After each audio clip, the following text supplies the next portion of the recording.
नमस्कार। तो क्या कोई फिल्म सिर्फ एंटरटेनमेंट होती है या फिर वो प्रोपेगेंडा का एक बहुत ताकतवर हथियार भी बन सकती है?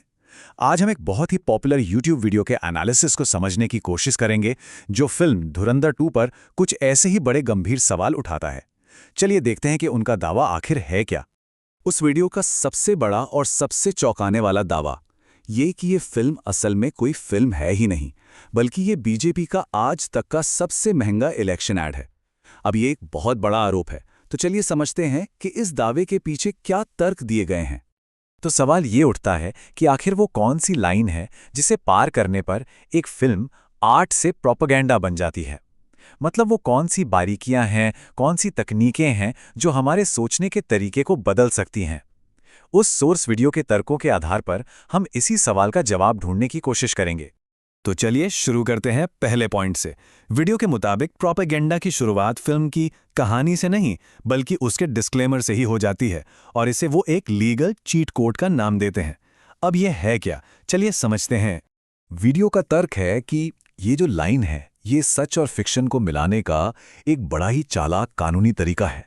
मतलब सोचिए, एक तरफ आप फिल्म में असली लोगों के चेहरे, असली वीडियो फुटेज, असली नाम सब इस्तेमाल कर रहे हैं और फिर आप कहते हैं कि भाई सब कुछ संयोग है। ये दर्शकों को जानबूझकर कंफ्यूज करने जैसा है। इसे और अच्छे से समझने के लिए उस वीडियो में केचप की बोतल का एक बड़ा जबरदस्त उदाहरण दिया गया है। जरा सोचिए, आप एक बोतल खरीदते हैं जिस पर मोटे मोटे अक्षरों में लिखा है फ्रेश टोमेटो केचप, लेकिन उसके पीछे बहुत ही छोटे अक्षरों में लिखा है कि अरे ये तो बस एक ब्रांड का नाम है। वीडियो कहता है कि सच्ची घटनाओं से प्रेरित का टैग भी कुछ ऐसा ही धोखा देने वाला लेबल हो सकता है। तो डिस्क्लेमर वाली बात तो हो गई। अब आगे बढ़ते हैं उन साइकोलॉजिकल ट्रिक्स की तरफ जो उस वीडियो के मुताबिक फिल्म के अंदर इस्तेमाल की गई हैं। ये प्रोपेगेंडा की कुछ बहुत ही खास तकनीकें हैं। तो पहली तकनीक है इमोशनल प्राइमिंग। अब ये साइकोलॉजी की एक टर्म है जिसका सीधा सा मतलब यह है कि पहले आपके इमोशंस को, आपकी भावनाओं को भड़काया जाता है और जब आप गुस्से, डर या देशभक्ति जैसी किसी तेज भावना में होते हैं, ठीक उसी पल आपके सामने कहानी परोस दी जाती है।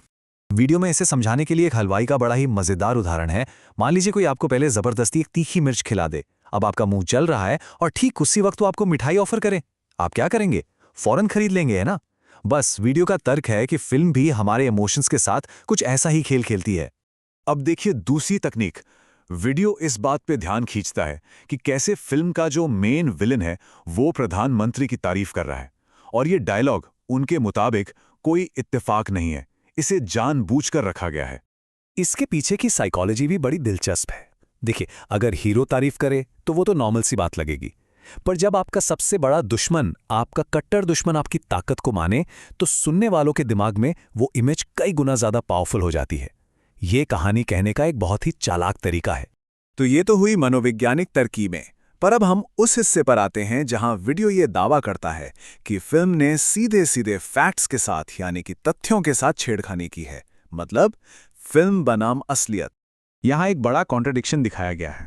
फिल्म ये कहानी बनाती है कि अमेरिका मोदी के खिलाफ था, लेकिन वीडियो हमें याद दिलाता है कि असल में तो जिस दिन चुनाव के नतीजे आए थे उसी दिन प्रेसिडेंट ओबामा ने खुद फोन करके उन्हें बधाई दी थी, और सिर्फ इतना ही नहीं, व्हाइट हाउस आने का न्योता भी दिया था।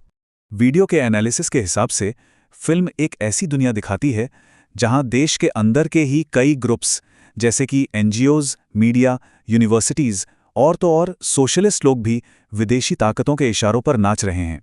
और इसी दावे के जवाब में वीडियो एक बहुत ही जबरदस्त फैक्ट सामने रखता है कि ये जो सोशलिस्ट या समाजवादी शब्द है जिसे फिल्म में लगभग देश विरोधी जैसा दिखाया गया है, वो शब्द असल में हमारे भारतीय संविधान की प्रस्तावना का, उसके प्रियम्बल का एक अहम हिस्सा है। अब बात करते हैं देश के सबसे बड़े और शायद सबसे विवादास्पद आर्थिक फैसलों में से एक की, नोटबंदी। फिल्म के हिसाब से नोटबंदी क्यों की गई? वजह बताई गई, पाकिस्तान से आ रहे 60,000 करोड़ रुपए के जाली नोटों को रोकने के लिए। लेकिन वीडियो एक बिल्कुल ही अलग और सच कहूं तो चौंकाने वाला आंकड़ा हमारे सामने रखता है, सिर्फ 43 करोड़ रुपए। और ये नंबर कहीं से हवा में नहीं आया है, ये 2017-18 के आरबीआई की अपनी एनुअल रिपोर्ट से लिया गया है। तो वीडियो का तर्क ये है कि कहां 60,000 करोड़ का दावा और कहां असलियत में पकड़े गए सिर्फ 43 करोड़। इन दोनों में जमीन आसमान का फर्क है, जो नोटबंदी की पूरी वजह पर ही एक बड़ा सवाल खड़ा कर देता है। चौथा पॉइंट, वीडियो के मुताबिक प्रोपेगेंडा सिर्फ ये नहीं होता कि क्या दिखाया जाए, ये भी होता है कि क्या छिपाया जाए। तो फिर फिल्म की कहानी से क्या-क्या अहम बातें छिपा ली गईं? वीडियो एक टाइमलाइन दिखाता है। दिसंबर 2015 में प्रधानमंत्री का अचानक पाकिस्तान जाना, फिल्म में इसका जिक्र नहीं है। उसके ठीक 8 दिन बाद पठानकोट एयरबेस पर हमला हुआ, ये भी गायब है। और तो और पुलवामा हमले से पहले मिली 11 इंटेलिजेंस चेतावनियों के बारे में भी फिल्म पूरी तरह से चुप है। वीडियो का तर्क है कि इन घटनाओं को कहानी से इसलिए हटा दिया गया क्योंकि ये सब कुछ कंट्रोल में है वाली इमेज को तोड़ती हैं। और अब हम आते हैं वीडियो के सबसे आखिरी और शायद सबसे गंभीर तर्क पर। यह बात अब सिर्फ एक फिल्म की नहीं है, बल्कि इस बात की है कि कैसे सिनेमा को एक हथियार की तरह भी इस्तेमाल किया जा सकता है। वीडियो इस पूरी प्रक्रिया को एक शब्द में समेटता है, गैस लाइटिंग। ये साइकोलॉजी में इस्तेमाल होने वाला एक टर्म है। इसका मतलब है किसी के साथ ऐसा दिमागी खेल खेलना, उसे इतना कंफ्यूज कर देना कि वो इंसान अपनी ही यादों पर, अपने ही एक्सपीरियंस पर शक करने लगे। वीडियो का तर्क है कि ये फिल्म असल में जनता को गैसलाइट करने की कोशिश कर रही है।